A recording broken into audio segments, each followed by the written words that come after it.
দোষরদের যদি অনতিবিলম্বে অপসারণ না করা হয় তাহলে ঢাকা বিশ্ববিদ্যালয় থেকে দুর্বার আন্দোলন গড়ে তোলা হবে।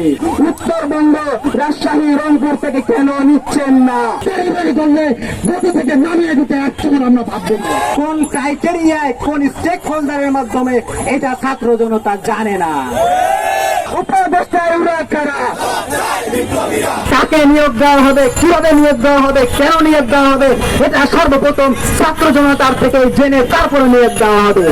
হাতের ভোটের মতো এমনি এমনি আপনার যাকে ইচ্ছা তাকে নিয়োগ দিলে ছাত্র জনতা মেনে নেবে না।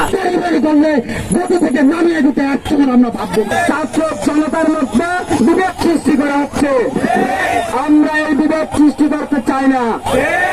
আপনারা সব জায়গায় থেকে উপদেষ্টা নিচ্ছেন, বিভিন্ন জায়গা থেকে উপদেষ্টা নিচ্ছেন, উত্তরবঙ্গ, রাজশাহী, রংপুর থেকে কেন নিচ্ছেন না? সেখানে কি কোনো যোগ্য মানুষ নয়? কেন তারা বঞ্চিত হবে? তারা বঞ্চিত হবে সবসময়।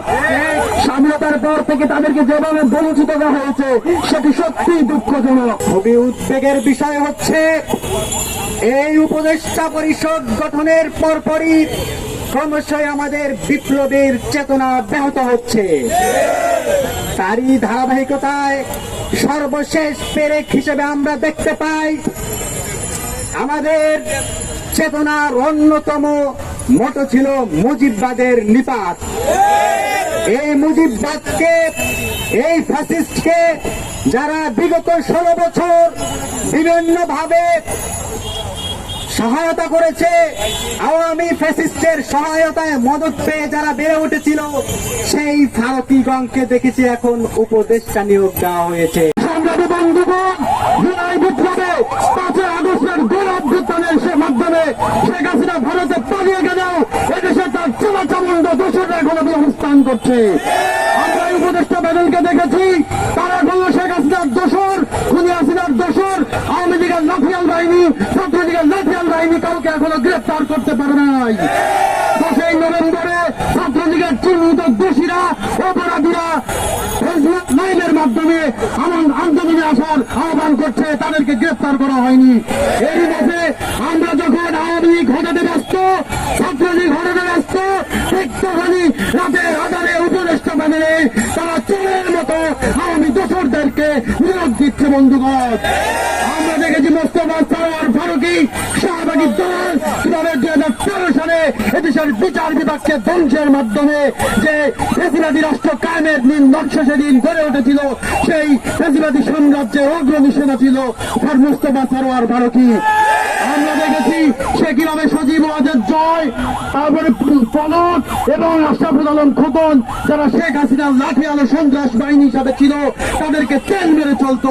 জুলাই অভ্যুত্থানে মাত্র 2-4টা ফেসবুক পোস্ট দিয়ে তারা কিভাবে দীর্ঘ 16 বছরের ফ্যাসিবাদী যে নীতি এবং কার্যক্রম ধামাচাপা দিয়ে উপদেষ্টা প্যানেলে যুক্ত হলো আমরা জানতে চাই।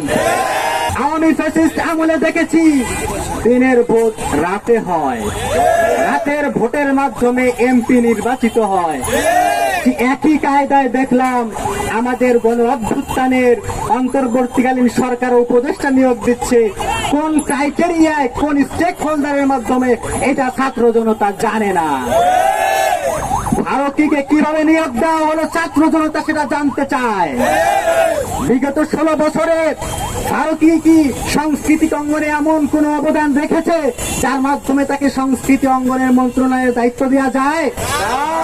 নাকি উল্টো সে 16টি বছরে আওয়ামী ফ্যাসিস্টকে পুনর্জীবিত করার জন্য, তাকে পুনর্বাসনের জন্য সর্বরকম সাহায্য সহায়তা করে গেছে? প্রিয় বন্ধুগণ, 13 সালের আমরা যে শাহবাগী দেখি, সেই শাহবাগী আন্দোলনকে সে প্রমোট করেছে। লিটনের ফ্ল্যাট নামক যে ফলশ্রুতি একটি টার্ম, সেই টার্মের জন্ম দিয়েছে এই চলচ্চিত্র নির্মাতা ফারুকী। সুতরাং এই ফারুকীকে যদি আমাদের সংস্কৃতি অঙ্গনের সংস্কৃতি মন্ত্রণালয়ের দায়িত্ব দেওয়া হয়, আমাদের সংস্কৃতি ধ্বংস হওয়া ছাড়া আর কোনো উপায় নাই। প্রিয় বন্ধুগণ, শেষ হয়নি যুদ্ধ, উপদেষ্টায় ওরা কারা? উপদেষ্টায় ওরা কারা? জবাব চাই বিপ্লবীরা। উপদেষ্টায় ওরা কারা? জবাব চাই বিপ্লবীরা। উপদেষ্টায় ওরা কারা?